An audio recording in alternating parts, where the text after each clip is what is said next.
不升级的话，就是本身按的班假设分个角师傅这样两个考统的教授，那是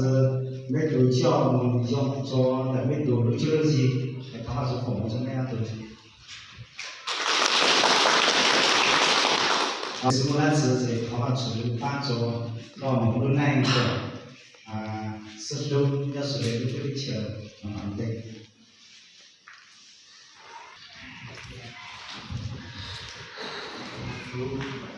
Jadi terima kasih kemudian beliau berkata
我就说对他这每一个